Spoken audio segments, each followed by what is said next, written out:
Ever pondered over the reason your baked goods don't puff up as anticipated?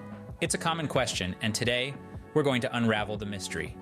Baking powder, a common kitchen ingredient, is the secret weapon behind those light and fluffy cakes or perfectly risen bread. Baking powder, a miraculous leavening agent, is the superstar in the world of baking.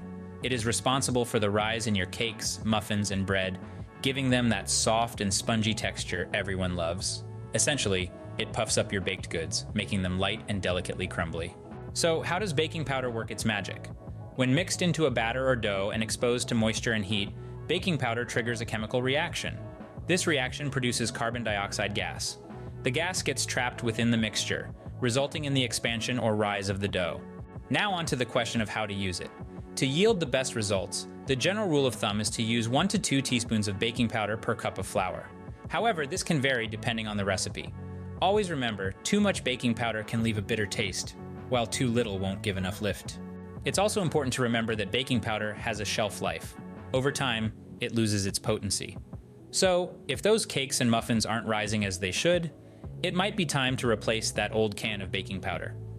To test its effectiveness, simply drop half a teaspoon into a cup of hot water.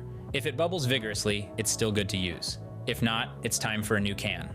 In a nutshell, baking powder is a vital ingredient in baking. It's the leavening agent that gives your baked goods their rise and soft texture. Remember to use the right amount, typically 1 to 2 teaspoons per cup of flour, and ensure it's still potent by testing it in hot water. With these tips in mind, you're now equipped to bake up a storm. So, the next time your baked goods don't rise as expected, don't be disheartened. Instead, consider the role of baking powder and ensure you're using it correctly. Happy baking. Happy